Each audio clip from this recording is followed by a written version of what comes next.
Hello YouTube, what's up? So today I have the Hornet 160 with me for a test drive. So I went to the test drive, the service center, and asked for a test drive of the Hornet 160. They were asking me that why you want to do a review of a bike which was launched some time back. So I told that the 160 NS Pulsar has came up, so I want to do a comparison review between these two bikes. So they were telling me that take the bike for a longer spin, like take it for 3 or 4 hours and ride it and understand. So I was amazed by the confidence that the Honda service center guys has on this particular Hornet 160R. So let me ride and I'll get you the updates on that. So it's too much of city traffic, so I'm just getting onto a gated community so that I can talk much more freely. So the major difference what I am finding with the Hornet 160 and the 160 NS Pulsar is that the Pulsar 160 is more an engaging motorcycle. That's what I feel, that the handling and the rideability is more good with the Pulsar 160. When I say more engaging, you might have heard about the body and soul concept. Like people will tell that the body and the soul will go together. Just like that, for a rider, the body and the motorcycle should go together. So that kind of feel is more with the Pulsar 160 than on a Hornet. What I meant by that is that I can grab the fuel tank, I can just rip it around, and I find it more interesting to ride the 160 Pulsar than the Hornet 160. Now the second thing is the brakes of these two bikes.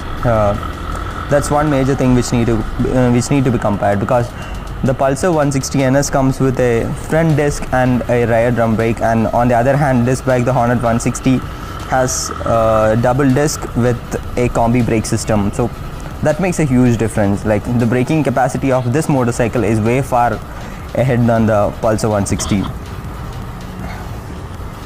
And to talk about the vibrations, that's something tricky.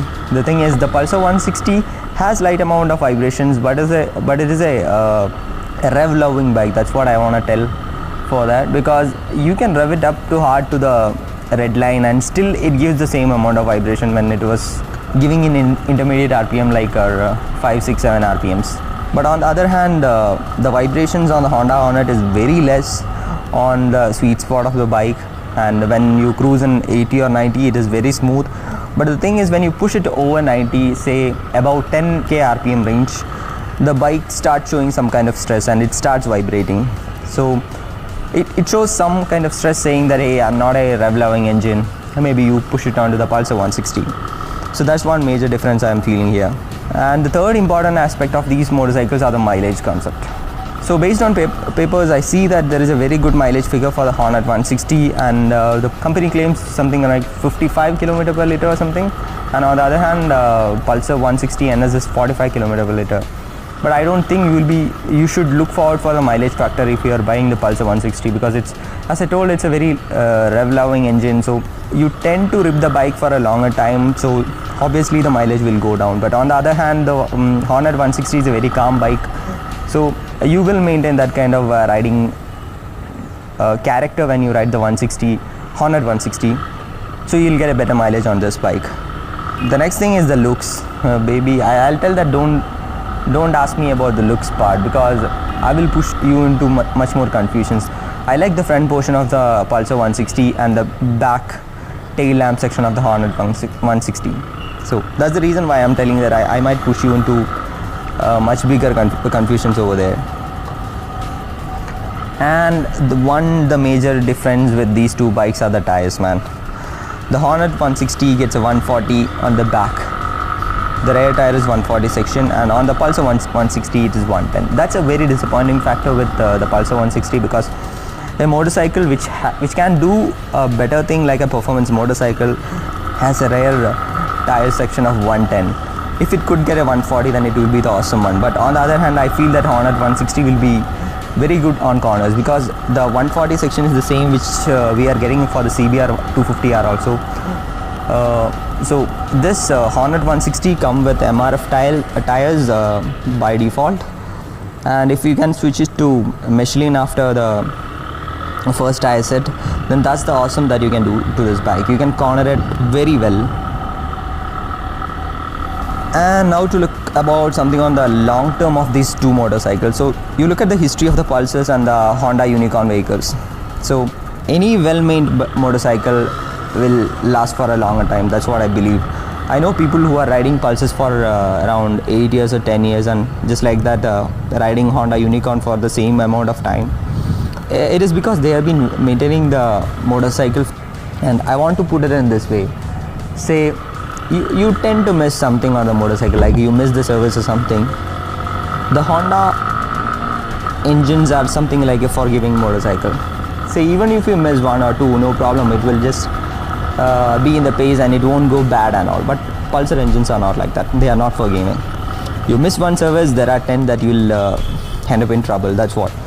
So well-maintained bikes both will stay longer with you. But if you are a person who doesn't do service and don't take care of your bike properly, then you'll be having some hard time with the Pulsar bikes. That's all I can say. But Honda, you can expect some more life with that motorcycle. That's all. And I want to put it in this way. What is the purpose of buying these two motorcycles? That it's a 160cc. So whether it fits onto a city commute or for your touring purpose. So I'll say that for the touring purpose, the Hornet 160 will be a better choice, just because it has absolutely less vibration at a range of 80 to 90 km/h, so that you can travel for a longer time, and the mileage is good. So obviously it makes to be a better tourer. But when it comes to the city part, both motorcycles are good. But as I told, the Pulsar 160 is a very happy revving bike. You can have the fun in city traffic with that. So in city, if you are giving importance to the fun, go with the Pulsar 160 NS. If you are giving importance to the mileage, then stick with the Hornet 160. So that's all I have to tell about these two motorcycles. So if you have any doubts on any of these motorcycles, just let me know. And one more final thing, which is the service cost of these two motorcycles. When I inquired, it should be roughly just below 1000 rupees per normal service, and the Honda Hornet 160 gets serviced in every 6k kilometers or 6 months, and the Bajaj 160 NS will get serviced in 5000 kilometers or once in 6 months. That's how it is. So maintenance is also almost same with these motorcycles. So I'm wrapping up this video. So my next video will be something like a comparison between the Pulsar 160 and the 200 NS. So stay tuned for it, and do comment what you feel about this video. Bye bye.